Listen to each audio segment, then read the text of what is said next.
Notebook लेते हैं, dot और बैटल रट डालते हैं, उनके लिए घोषणा कर दी जाती है कि हाँ ये बड़े समझदार हैं, इन्हें सब समझ में आ गया है।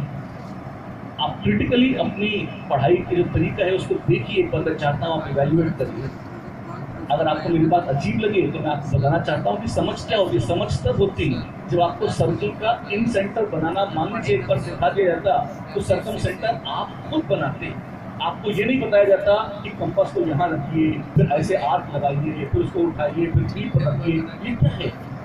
ये जो सीक्वेंस ऑफ ऑपरेशंस आपने कॉपी में लिखकर सो कॉल्ड समझ रखे हैं, हकीकत ये है कि आपको पॉइंट दर पॉइंट, पेज दर पेज, किताब दर किताब भीषणता से वो रटा दिया गया है। जिन्होंने रट लिया तो रटने का नाम बदल दिया है। कार्य कर क्या रहे हैं? रटा रहे हैं। बोल क्या रहे हैं? समझा रहे हैं। जो बच्चे रटते नहीं उनको कहते हैं तुम समझ नहीं रहे हो इसे। क्या समझना है? पाइथागोरस थ्योरम है, अच्छी थ्योरम है, प्रूफ है, प्रूफ आपने रट रखा है, प्लीज। तो लॉजिक तो तब होता है जब आप उसे खुद अपने आप करते, 2-4 सवाल करके दिखा दिए जाते और बाकी थ्योरम्स अपने आप प्रूफ करते, तब तो मैं मानता कि हाँ आपने उसको समझ रखना है। इसलिए आप ध्यान दें, हमारा तंत्र जो है शिक्षा का दुर्भाग्यवश ऐसा है जो समझने के आदर्शों की चर्चा तो बहुत करता है लेकिन प्रायः एक ही काम करता है और वो है बैक टू बैक बेतरतीब से रटाना। और यही नहीं, हकीकत में रटाते हैं और रटने की ही निंदा भी करते हैं। रटना पाप है, पाप है, रट ले। रटना पाप है, पाप है, रट ले। अच्छा तो ये अंडरस्टैंडिंग जैसे, और अगर आप एक्चुअली ये कंसेप्ट ऐसा है जिसकी जड़ें इतनी गहरी हैं कि आप में से बहुतों को मेरी बात में आपत्ति भी हो सकती है कि क्या बोल रहे हैं। आप लॉजिकली सोचिए, Newton's laws of motion logical है। बाबा सर यहाँ हैं, फिजिक्स की बात सुनते हैं उनके कान खड़े हो जाते हैं और अलर्ट हो जाते हैं, इसमें सतत टीचर हैं फिजिक्स के। अब ध्यान रखिएगा, लॉ ऑफ ग्रेविटेशन है, G/r²। इसको न्यूटन ने खोजा। न्यूटन ने अगर खोजा तो ये न्यूटन के लिए लॉजिकल है, यहाँ तक ठीक है। लेकिन जैसे ही आपने न्यूटन के जीवन भर की तो तपस्या थी उसका फल एक लॉ के रूप में प्राप्त कर लिया, F=G/r²। आपको अगर ये आर का इनवर्स स्क्वायर लॉ क्यों है, इनवर्स में क्यूब क्यों ना हो, 4 पावर क्यों नहीं है? सर कहते हैं 20 साल लगे थे न्यूटन को ये खोजने में कि वो फॉर्मूला है क्या। आपने तो 20 सेकंड में देख लिया। और सच तो ये है कि अगर आपको वो फॉर्मूला याद नहीं होगा तो ग्रेविटेशन के क्वेश्चन नहीं होंगे आपसे। एप्पल करने के 20 साल बाद ये फॉर्मूला आया था न्यूटन का, F=G/r²। तो उस 20 साल की तपस्या को पुराने सैकड़ों हजारों वैज्ञानिक हो गए अतीत में, इतिहास में 200, 300, 400 सालों में, उन सबके कामों को इतने केमिस्ट, इतने फिजिसिस्ट, इतने मैथमेटिशियन जिन्होंने पूरी जिंदगी होम कर दी, जो एक्स्ट्राऑर्डिनरी ब्रिलियंट साइंटिस्ट थे, उनके वर्क को आप 2-2, 5-5 मिनट में ग्रहण कर लेते हैं। ऐसी आप याद कर लेते हैं। सर एक बात बदल रहा है, हाँ उस 20 साल में न्यूटन ने कैलकुलस भी खोज डाली थी, कोई गलत बात है। तो द थिंग इज कि बहुत सारी चीजें ये सच है साइंस में लॉजिकल होती है, मैथ्स में लॉजिकल होती हैं, लेकिन कई बार वो लॉजिकल उसके लिए होती हैं जिसने उन्हें खोजा है। कोई बहुत अच्छा लॉजिक भी है, टीचर ने मान लिया कोई बहुत शानदार प्रॉब्लम बोर्ड पर सॉल्व करी, इसमें बहुत खूबसूरत लॉजिक है। जिस आदमी ने उस लॉजिक को सोचा है उसके लिए वो लॉजिकल है। अगर आपने वो लॉजिक किसी से सुनकर ग्रहण किया है आप बिल्कुल रटते हैं, हकीकत तो यही है। तो इसलिए रटना तो इतनी कलंकित चीज तो नहीं है। सच तो ये है कि पढ़ाई के वेक्टर के 2 कंपोनेंट्स हैं। आपको कुछ चीजें याद भी करनी पड़ती हैं और ये सच है कि कुछ चीजें समझनी पड़ती हैं। समझाने का काम हम बहुत शानदार तरीके से ठोक ठोक के करते हैं, पूरे 2 साल करेंगे, लेकिन दुर्भाग्यवश आपके लिए याद करने का काम हम नहीं कर सकते। और यदि आप ये भ्रम पाले रहेंगे, कई बार विद्यार्थी सोचते हैं कि रटना पाप है, पाप है, मैं तो नहीं रटता, मैं तो ड्राइव कर लेता हूँ। इसलिए क्या होता है, उनके नंबर नहीं आते। क्यों? फॉर्मूले याद नहीं करे आपने, भूल गए। आप सबसे पहले तो इस बात को दिमाग से निकाल दें, रटने के खिलाफ ये मुहिम उन लोगों ने चलाई है जो सबसे बड़े रट्टू खुद हैं, जो एक अक्षर नहीं समझाते, फिर सुबह शाम ताजल रटते रहते हैं, लेकिन जबान से कहते हैं रटना पाप है, रटना पाप है, रटना पाप है, आओ रटें, आओ रटें, आओ रटें। हमारे जैसे लोग जो शायद शुरू से अंत तक समझाते ही रहेंगे, लॉजिक डेवलप करने की, ग्रो करने की, थॉट्स को शेप करने की कोशिश करते रहेंगे, हम लोग निर्बंध रूप से खुले दिल से कहते हैं कि ऐसा कोई बात नहीं है। कुछ चीज़ें हैं जो आपको जैसे सॉल्वेज प्रोसेस है। सॉल्वे पुराने वैज्ञानिक थे, उन्होंने एक प्रोसेस डिजाइन करी। सॉल्वे का नाम क्या है? हम समझ में नहीं आ रहा क्या समझना है। सॉल्वे प्रोसेस है, तब बात है। अब सॉल्वे नाम को तो नहीं समझाया जा सकता, प्रोसेस क्यों हो रही है ये समझाया जा सकता है, पर सॉल्वे का नाम तो जो रखा भगवान ने, माँ बाप ने रखा।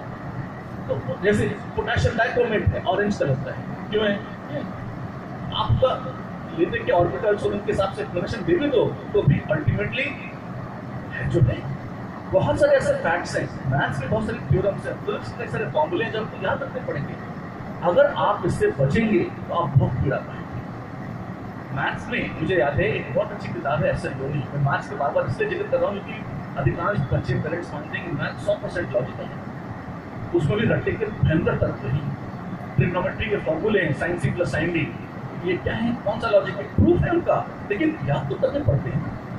आप उन्हें याद नहीं करोगे तो आपका बहुत समय नष्ट होगा। जेई का पेपर आपका 3 घंटे का होगा नहीं, आपको 10-15 घंटे लग जाएंगे उसी तरह। तो फॉर्मूले याद भी करने पड़ेंगे और सबसे पहले पिन पॉइंटेडली आप उन्हें याद कर लेंगे, आप बच जाएंगे। पेरेंट्स से आपने सुना होगा मैथ्स में प्रैक्टिस का बहुत महत्व है। ये प्रैक्टिस क्या होती है, आप ध्यान से देखें, आप एनालाइज करें इस चीज को। जब आप कहते हैं कि मैं मैथ्स में 100 सवाल लगा के प्रैक्टिस कर रहा हूँ, भैया मेरे एक तरह के 100 सवाल क्यों लगा रहे हो तुम? एक ही, जैसे अगर आप लीनियर इक्वेशंस पढ़ रहे हैं तो 100 सवाल लगाने की क्या जरूरत पड़ती है? एक ही फॉर्मूले के ऊपर जब आप 10-10 सवाल लगाते हैं, इनडायरेक्टली आप उस फॉर्मूले को याद कर रहे होते हैं। आप उसको खूबसूरत नाम देते हैं प्रैक्टिस।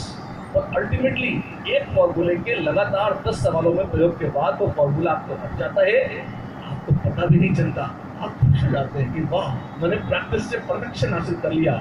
हकीकत क्या है, यदि आपने चुपचाप वो फॉर्मूला याद कर लिया होता तो 10 सवाल न लगाने पड़ते, 2 सवाल लगाए काम हो जाता और दूसरे कंसेप्ट पर आ जाते, आपका वक्त बच जाता। प्रूफ्स को समझें, लॉजिक को देखें, लेकिन जहां याद करना है उससे तंगी ना काटें। मेरे ख्याल से बहुत बोल है, गर्मी बढ़ती जा रही है, आपकी व्याकुलता भी बढ़ रही है और धीरे धीरे ज्ञान का कॉन्सेंट्रेशन जब बढ़ जाता है, इतना सारा एक बार ठीक नहीं। वैसे जब दोबारा बच्चों से मिलूंगा तो पूछूंगा जो बोला था उसका कितना अंश याद रहा, कितना भूल गए। और मुझे उम्मीद है कि आपने इन बातों को ध्यान से सुना होगा और कुछ भी अगर आप इसमें इम्प्लीमेंटेशन में उतारेंगे बहुत मजा आएगा। लंबी मुलाकात है, लंबा साथ रहेगा। I wish you all the very best. बात कर और अब मैं आमंत्रित करना चाहता हूँ आपके वर्मा सर को। आपके वर्मा सर जो बिजनेस के एमडी हैं और ओवरऑल पूरी एक्टिविटी से करता है, आएँ और आप अपनी बात करें।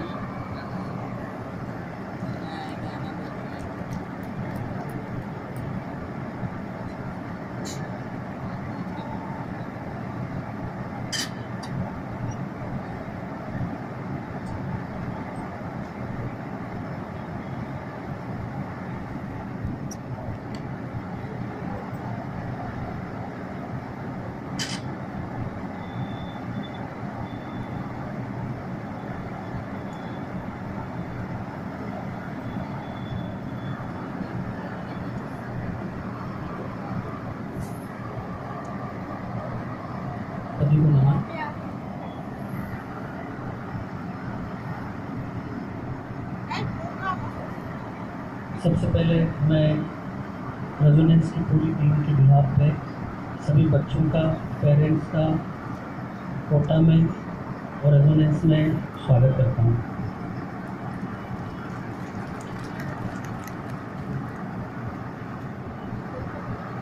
हर साल मैं जब भी ये ओरिएंटेशन सेशन होता है बच्चों से पूछता हूँ कि कितने बच्चे इसमें बाहर के हैं, कितने बच्चे कोटा के हैं। वैसे तो हमारे पास सारा डाटा होता है, पता होता है कि 5% से ज़्यादा बच्चे कोटा या कोटा के आसपास के इलाके के होंगे, 5 से कम। 95% बच्चे जो हैं वो कोटा के बाहर के ही होते हैं। फिर भी मैं जस्ट पूछना चाहता हूँ, अपना हाथ खड़े करें, कितने बच्चे पेरेंट्स भी, उन तभी संख्या का आइडिया लगेगा, वो कोटा से बाहर के हैं। Thank you. बहुत ही अच्छी बात है ये कि कोटा ने पिछले 25-30 सालों में जो शिक्षा के क्षेत्र में नाम अर्जित किया है, ख़ासतौर से कॉम्पिटिटिव एग्ज़ाम्स की तैयारी कराने के लिए, उसका फल ये है कि पूरे देश भर से बच्चे यहाँ पे पढ़ने के लिए आते हैं। और वैसे तो जब राजनीतिक स्पीचेस होते हैं, भाषण होते हैं, स्पेशली पिछले चुनाव में जब मोदी जी के भाषण हुए तो 5-5 लाख लोग तक उसमें शामिल हुए हैं, लेकिन उन 5 लाख लोगों में ज़्यादातर लोग या 2 लाख 3 लाख जितने भी होंगे, ज़्यादातर लोग उसके अंदर या तो उस ज़िले के होंगे या उस शहर के होंगे। मैक्सिमम उस जिस लोकेशन पे वो स्पीच हो रहा है उसके आसपास 15-20 किलोमीटर तक के लोग इसमें रहते हैं, लेकिन इसमें भले ही संख्या उतनी नहीं है, 4-5 हज़ार बच्चे और पेरेंट्स होंगे यहाँ पर, बट इसके अंदर पूरा देश है, तो पूरा इंडिया यहाँ पे बैठा हुआ है। और ये हमारे लिए एज टीचर और इंस्टीट्यूट बहुत ही गर्व की बात है और बहुत ही खुशी भी होती है कि पिछले सालों में हम लोग जितना इस काम के लिए कंट्रीब्यूट कर पाए उसका रिकॉग्निशन बच्चों के पेरेंट्स के सबसे रिस्पॉन्स के रूप में हमको मिलता है। मैं खुद मेरे 23 ईयर्स पूरे होने वाले हैं। 5 मई 1995 को मेरी क्लासेस स्टार्ट हुई थी, मैंने पढ़ाना शुरू किया था, और अभी जो इस साल की 5 मई आएगी तब मेरे 23 साल पूरे हो चुके होंगे इस फील्ड के अंदर, कोटा में ही। I have seen the whole ये पूरा जो कोचिंग का सीन है यहाँ पे। हमने 15-15, 18-18 बच्चों के बेंचेस को टेबल के आसपास भी पढ़ाया है। उस समय 100-150 बच्चे होते थे कोटा में आईटी की तैयारी करने वाले, और उस टाइम से लेकर के एक कमरे में पढ़ाने से लेकर के वहाँ से लेकर यहाँ तक की चीज़ें पहुँची है। ये पूरा ही सारे जो टीचर्स हैं यहाँ पे, जो दूसरे स्टाफ है और जो कोटा सिटी के लोग हैं, यहाँ का जो प्रशासन है, यहाँ के सभी लोग मिलकर के कोटा टीम है पूरी की पूरी, और उसमें स्टूडेंट पेरेंट भी शामिल हैं। हालांकि स्टूडेंट पेरेंट बदलते रहते हैं हर साल, लेकिन जो कोटा की टीम है, टीचर्स और पूरा जो सिस्टम है यहाँ का, वो फिक्स रहती है। और सब लोग ऐसे काम करते हैं जैसे कि कोचिंग ही उनका एक तरह से लाइफ लाइन है। हर सिटी में कोई ना कोई मुख्य नाम होता है, और उस मुख्य नाम को सब लोग एक इतनी सपोर्ट करते हैं जिसकी वजह से ही वो पूरी चीज़ें फल फूलती हैं। यहाँ पे भी चाहे वो फोटो हो, खाना बनाने वाले हों और दूसरी सेवाएं देने वाले हों, हर चीज़ का कनेक्शन कहीं ना कहीं जाकर के कोचिंग से जुड़ा होता है। और कोचिंग इतना बड़ा स्थान हर एक व्यक्ति के जीवन में कोटा में ले चुका है कि हम लोग डायरेक्टली बच्चों को पढ़ाते हैं, बट इनडायरेक्टली पूरी की पूरी सिटी बच्चों के एक तरह से डेवलपमेंट में, उनकी सक्सेस के लिए लगे रहते हैं। तो सबसे पहले जैसे मैंने बोला कि सारे बच्चों का कोटा में स्वागत है। कई बच्चों के लिए, पेरेंट्स के लिए हो सकता है कि कोटा की विजिट ही पहली बार हो, पहली बार वो कोटा में आए होंगे। जस्ट मैं जानना चाहता हूँ कितने लोग पहली बार कोटा आए हैं, बस अभी एडमिशन के टाइम पे आए हैं? ओके, काफ़ी सारे हैं। कोटा की गर्मी भी बहुत ही खतरनाक होती है, अभी तो स्टार्ट हुई है। जैसे जैसे बच्चे अभी आगे पढ़ाई करेंगे, पढ़ाई की गर्मी भी बढ़ेगी, मौसम की गर्मी भी यहाँ पे है ही सही। तो शुरू के 2-3 महीने ही मतलब बहुत कठिनाई से गुजरने वाले हैं, लेकिन जिसने 2-3 महीने की कठिनाई को अच्छे से झेल लिया तो वास्तव में तब करके जैसे बोलते हैं ना कि भाई हीरा बनता है, जिसमें चमक आती है वो चमक इसके अंदर आने वाली है। मैं कुछ पॉइंट्स सभी लोग उन लोग आपस में बांट लेते हैं कि आपको इसके बारे में बोलना है, आपको इसके बारे में बोलना है, आपको इसके बारे में बोलना है। लास्ट में जो भी कुछ बच्चों की चीज़ें होती है मैं उनको समेटने में या रिवाइज करने में लगा रहता हूँ। मैं अगली बार 2-3 लोगों के लिए मैं बच्चों से मन से धन्यवाद देने के लिए ताली भी बजाना चाहता हूँ। जैसे कि 10th तक जिन टीचर्स ने पढ़ाया है, right from nursery, LKG, class 1 से लेके 10 तक जिन टीचर्स ने पढ़ाया है, उन टीचर्स का बहुत बड़ा रोल है आप लोगों के इस डिसीजन में कि भाई 11वीं 12वीं मुझे IIT की तैयारी करनी है। IIT वास्तव में हमारे देश के बहुत ही रेप्यूटेड इंजीनियरिंग इंस्टीट्यूशंस हैं, और ये देश में ही नहीं पूरे वर्ल्ड में जाने जाते हैं। IITians पूरे विश्व में बड़े बड़े ऑर्गेनाइजेशंस को हेड भी कर रहे हैं, बहुत अच्छी अच्छी पोजीशंस में काम भी कर रहे हैं। कई लोग एंटरप्रेन्योर है, खुद अपना बिजनेस चलाते हैं। कई लोग बड़े बड़े ग्रुप्स को के CEO हैं, जैसे कि सब लोग जानते हैं। उदाहरण के तौर पे गूगल के CEO IIT खड़गपुर के पढ़े हुए हैं। वो तो कंप्यूटर साइंस के इंजीनियर भी नहीं थे, मेटलर्जी में BTech किया था। बाद में गूगल जो टेक्नोलॉजी की कंपनी है उसको वो हेड कर रहे हैं। ऐसे अनेकों उदाहरण हैं जो दे सकते हैं। तो इतने रेप्यूटेड इंस्टीट्यूशन में एडमिशन मिलना अपने आप में बहुत मुश्किल काम होता है। करीब करीब 10,500 सीटें हैं और उनके लिए तैयारी बहुत सारे बच्चे करते हैं। तो ये बहुत बड़ा कदम है, बहुत बड़ी स्टेप है और बहुत साहस का काम भी है कि घर छोड़ करके दूसरी जगह जाना। एक छोटी सी एज में बच्चे, कोई 15 साल का होगा, कोई 16 साल का होगा, इस एज में घर से निकल करके सब कुछ छोड़ के, घर वालों को छोड़ के, घर का मनपसंद का खाना छोड़ के, अपने स्कूल के साथियों को छोड़ के, अपने क्लास के जो पसंदीदा टीचर्स हैं जिनके साथ हमने इतना समय बिताया है, जिन्होंने हमें इतने प्यार से पढ़ाया है, उनको छोड़ के, अपने शहर के गलियों को, रास्तों को, सब चीज़ों को छोड़ छाड़ करके यहाँ पे आना, ये अपने आप में बहुत बड़ा डिसीजन है, बहुत बड़ा इमोशनल डिसीजन भी है पेरेंट्स के लिए। और कई पेरेंट्स के लिए इनकी फाइनेंशियल स्थिति तो बहुत स्ट्रॉन्ग नहीं होगी, उनके लिए एक बड़ा फाइनेंशियल डिसीजन भी होगा। तो ये वास्तव में बहुत बड़ा कदम है। इस कदम की सबसे पहले तो मैं बहुत दिल से अप्रिशिएट करता हूँ बच्चों को और पेरेंट्स को कि उन्होंने ये कदम उठाया है। और किसी चीज़ के लिए डिसीजन करना अपने आप में आधी रेस पूरी करने के बराबर होता है। तो वो आधी रेस सब लोगों ने पूरी कर ली है, लेकिन आगे की जो आधी रेस है ना, जैसे दौड़ लगाते हैं शुरू में कम थकान होती है तो हम तेज़ी से दौड़ लेते हैं, लेकिन बाद में जैसे जैसे उसका लास्ट टर्न आता रहता है वैसे वैसे मुश्किल होता है। वैसे आगे का जो भाग है वो कठिन वाला है। तो सभी बच्चों से मैं गुजारिश करूँगा कि अपने उन सभी टीचर्स को जिन्होंने इन बच्चों को इस लायक बनाया है कि वो IIT के बारे में सोच सकें, IIT की तैयारी करने के बारे में सोच सकें और वो डिसीजन ले सकें, उन सभी टीचर्स को एक बार मन से धन्यवाद करने के लिए उनके लिए ताली बजाएं।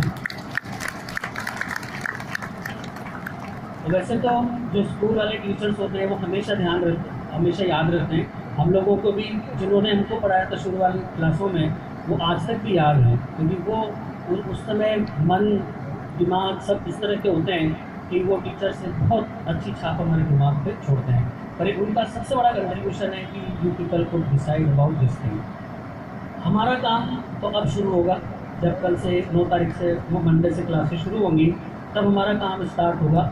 और जब हमारा काम बच्चे देखेंगे, हमसे पढ़ करके बच्चे संतुष्ट होंगे, खुश होंगे, और उन्होंने जो डिसीजन लिया है उस डिसीजन, उस गोल तक पहुंचने के बारे में जब उनके आशा और अच्छी बढ़ जाएगी और उनको निश्चितता लगने लगेगी हाँ मैं सही जगह पढ़ने के लिए आया हूँ, तब फिर अगली ओरिएंटेशन क्लास में मैं हम लोगों के लिए ताली बजवाऊँगा कि भाई हाँ you have tested for 3 months 4 months।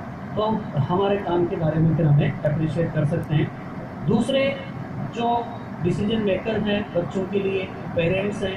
Parents कई प्रकार की दुख तकलीफ़ों को देखते हुए, चाहे वो मॉनिटरी हो, चाहे वो इमोशनल हो, साइकोलॉजिकल हो, कई चीज़ों को ध्यान में रख करके पेरेंट्स डिसाइड करते हैं। बहुत मुश्किल होता है बच्चों को छोड़ना, तो बच्चे अपने पेरेंट्स के लिए भी एकदम जोर से ताली बजाएं।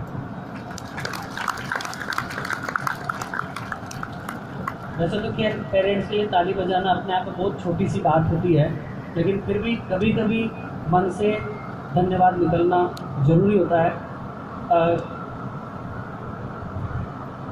अभी AGL सर ने, CSS सर ने, SM सर ने, तीनों ने अपने पुराने अनुभवों के आधार पे बच्चों को पढ़ा के खुद ऐसे स्टूडेंट, उन्होंने अपने अनुभव बहुत कम टाइम में, बहुत मुश्किल होता है कम टाइम के अंदर इतनी सारी बातें बोल पाना, उन लोगों ने इतनी सारी बातें बोली हैं। ये जो गाइडेंस शुरू में दिया है, पता नहीं कितना % दिमाग में रुकेगा, इस वक्त भूल जाएंगे, फिर वापस रिवाइज कराएंगे, 3-4 महीने बाद फिर इस तरह के ओरिएंटेशन क्लास लेंगे। लेकिन मैं चाहता हूँ कि हमारे तीनों हेड ऑफ डिपार्टमेंट्स के लिए भी बच्चे एक बार ताली बजाएं। ओके, जैसा कि शुरू में AGL सर ने बताया होगा कि बोर्ड के exam, JEE main, JEE advance, इनमें जो डिफरेंसेस होते हैं वो डिफरेंस के बारे में एजीएस सर ने ऑलरेडी बता दिया होगा। मैं थोड़ी सी स्टैटिस्टिक्स उसके बारे में शेयर करना चाहूँगा, जस्ट बच्चों की जानकारी के लिए, कि बोर्ड में परसेंट लाना और इधर हमारे यहाँ पे जो टेस्ट होते हैं, इन टेस्टों में परसेंटेज लाना बहुत डिफरेंट होता है। बोर्ड में बच्चों के 90%, 95%, 98%, इवन जब CGPA चलता था, अभी तो शायद परसेंट आएगा इस बार 10 बोर्ड में CGPA के स्थान पे, और 10 तक CGPA बच्चों के आते थे। पिछले 4-5 सालों में जब से ये ग्रेड्स का कंसेप्ट चला था, 10 लाख लोग 10th का एग्ज़ाम देते थे CBSE का, और करीब करीब 1 लाख बच्चों के 10 CGPA आता था। 1 लाख, उन 1 लाख जिनके 10 CGPA होता था, जब IIT के सिलेक्शन होते थे तो IIT में तो लगभग 20-25 हज़ार बच्चे सेलेक्ट होते हैं, उसमें भी सारे बोर्ड के बच्चे सेलेक्ट होते हैं, यानी कि उसमें वो बच्चे भी कई सारे सेलेक्ट नहीं हुए जिनके बोर्ड में 10 CGPA था। इसका अर्थ यही है कि बोर्ड के परसेंट और इधर जो परसेंट आती है ना, इनको रिलेट नहीं कर सकते हैं। जस्ट मैं कुछ स्टेटिस्टिक्स शेयर कर रहा हूँ बच्चों के इंटरेस्ट के लिए और पेरेंट्स के लिए भी। 2010 से लेके 2017 तक, 2010 से 2017 तक, ये जानकारी में बाद में भी हम लोग प्रिंट करा के देते रहते हैं, इसलिए भले सुन लें, लिखना चाहे तो लिख भी सकते हैं, बट मैं फास्ट पढ़ूंगा इस चीज़ को। IIT में 10th रैंक लाने वाले बच्चे के परसेंट थे IIT में 10th रैंक 2010 81%, 11 85%, 12 88.5%, 13 85%, 14 87%, 15 84%, 16 86% और 17 86%, यानी कि लगभग 85% के आसपास मार्क्स IIT एडवांस के एग्ज़ाम में 10th रैंक वाले बच्चे के आते हैं। 85%, मुझे लगता है कि यहाँ जितने बच्चे बैठे हैं, इन सारे ही बच्चों के 10th में 85% से ऊपर मार्क्स आने वाले हैं। हर बच्चे लगभग 85% से ऊपर ही मार्क्स लाएगा, इससे कम शायद किसी के भी नहीं होंगे। अब देख लो, वहाँ 85% लगभग सब बच्चा ला रहा है, लेकिन IIT में 10th रैंक पर 85% वाले बच्चे के आते हैं। 100 रैंक, 100 वाली जो रैंक है वो 10 से लेकर 17 तक मैं पढ़ रहा हूँ। 70%, 79%, 78%, 76%, 77%, 69%, 68%। ये पीछे 2 साल थे 15 और 16 में, जब ये काफ़ी गिर गया था परसेंटेज 69 और 68, क्योंकि नेगेटिव मार्किंग 50% कर दी थी कि भाई 4 नंबर का क्वेश्चन है, अगर गलत हो गया तो 2 नंबर नेगेटिव हो जाएंगे, -2 मिलेंगे गलत हो गए तो, और सही हो गया तो 4 मिलेंगे। तो 50% नेगेटिव मार्किंग बहुत ज़्यादा होती है, जो एक्सेप्शनली पिछले 2 सालों में की गई थी, इस वजह से काफ़ी कम हुआ। 2017 में वापस ही 85% हो गया। तो ये 100 वाली रैंक है। 10,000 भी जो रैंक है ना, लगभग 10,500 सीटें हैं, तो आप ये सोच सकते हैं कि लगभग 10,000 के रैंक तक का बच्चा ही IIT में सीट प्राप्त कर सकता है। 10,000 में रैंक, ये है 38%, 47%, 41%, 40%, 42%, 33%, 29%। ये बीच के जो लास्ट के 2 साल थे 16 और 15, इसमें 33 और 29% था। 17 में ये वापस 48.9% हो गया। तो ये कट ऑफ्स हैं, इसीलिए मैं हमेशा बोलता हूँ, अभी हमने चाहे कितनी देर तक बात करी हो, 8 बजे से चालू होती है, अभी 12 बज जाएगी लगभग, 4 घंटे के पूरे स्पीच में जो सबसे महत्वपूर्ण चीज़ है ना बच्चों को और पेरेंट्स को जो दिमाग में रखनी पूरे 2 साल तक, वो है 40%। रेजोनेंस के टेस्ट में अगर किसी स्टूडेंट के 40% मार्क्स मेंटेन रहते हैं तो फिर वो IIT में सेलेक्ट होने के उसके चांस मतलब लगभग 100% है।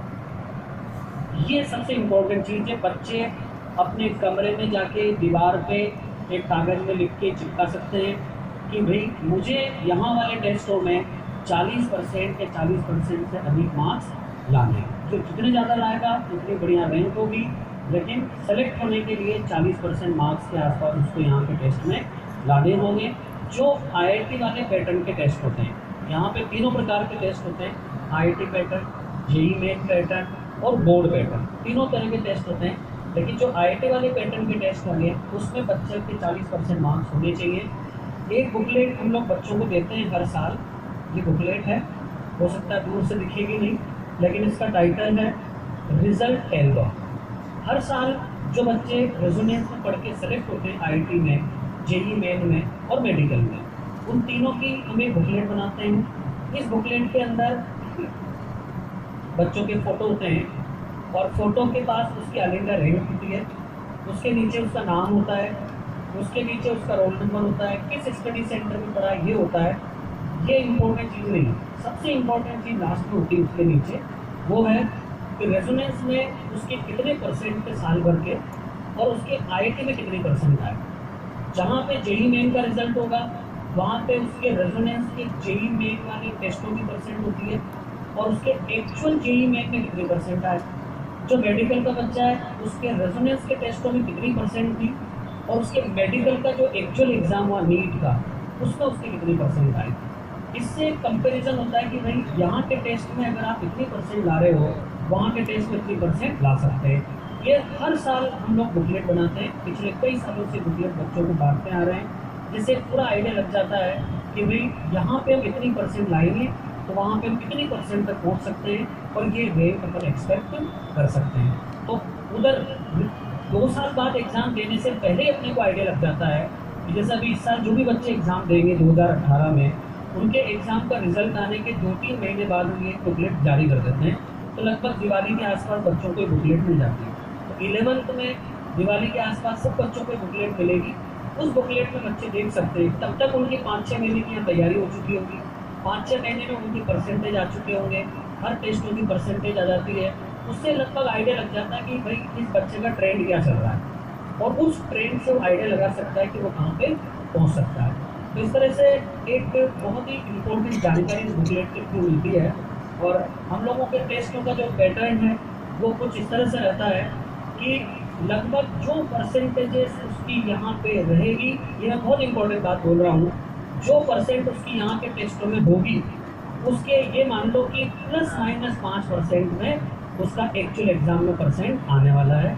ये एवरेज है, किसी बच्चे का 20% भी बढ़ जाता है, हमारे यहाँ 40 है, एक्चुअल एग्ज़ाम में 60 भी हो जाता है, 70 भी हो जाता है, 35 भी हो जाता है, घट के 30 भी हो जाता है।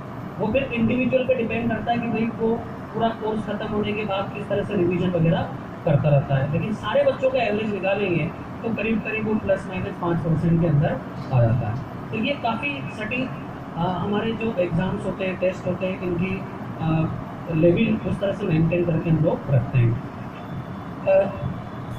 जेईई मेन के बारे में ऑलरेडी एजीएल सर ने बता ही दिया है, 1 मिनट की बात मैं करूँगा इसके बारे में।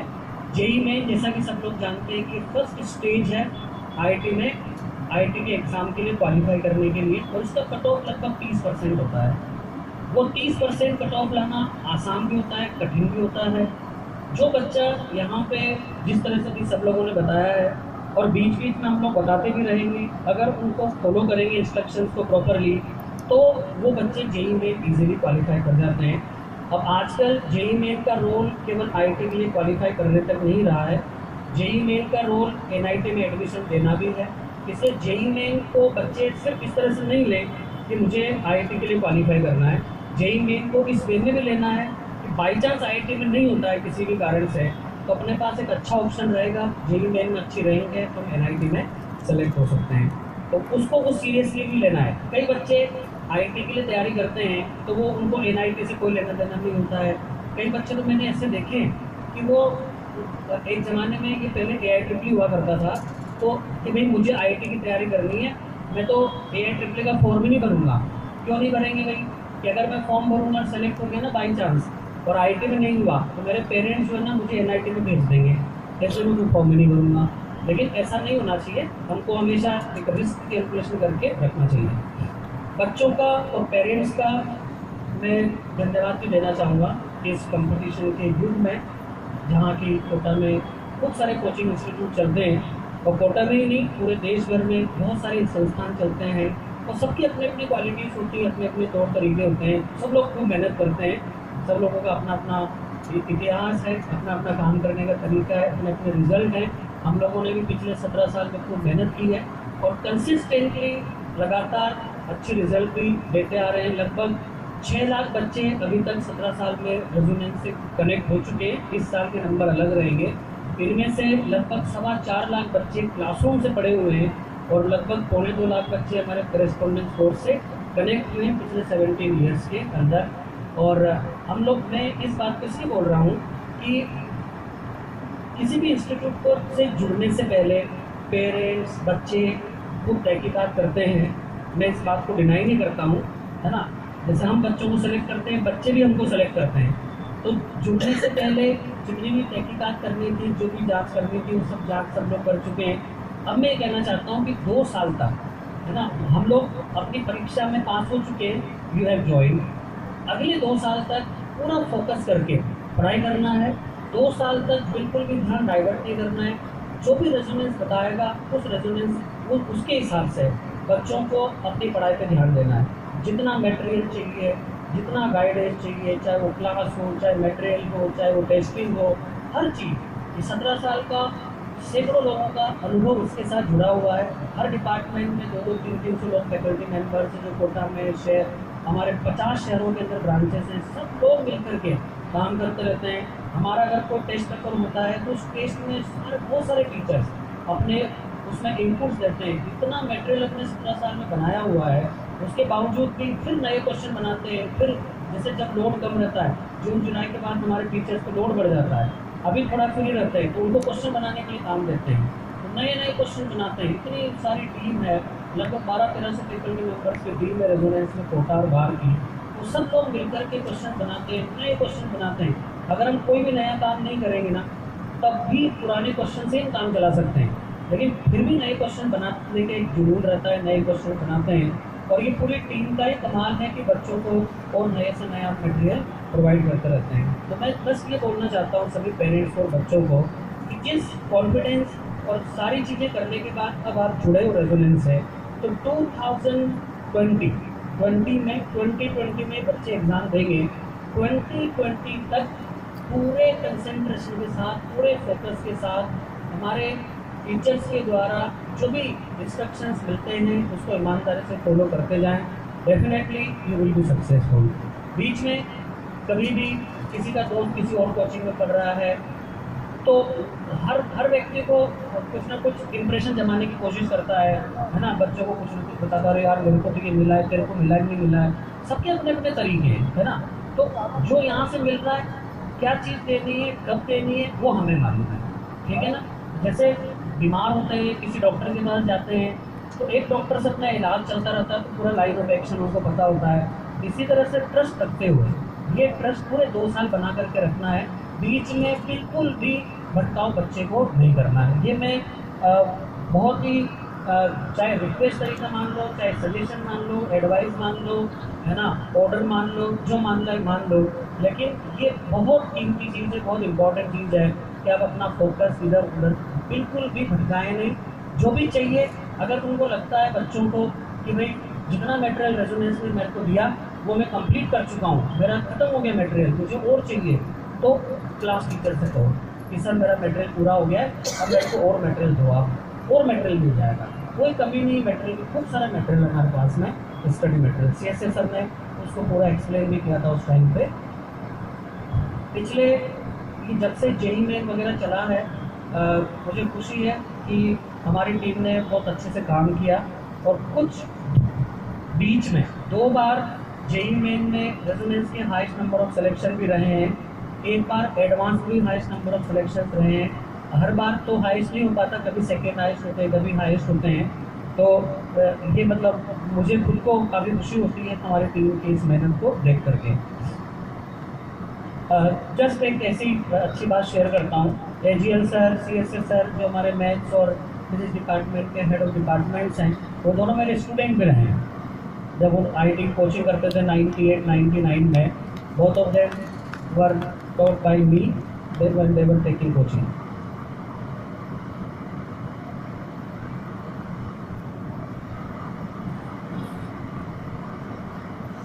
चार पिलर्स के बारे में CSS सर ने बात की थी, बहुत एक्सप्लेन कर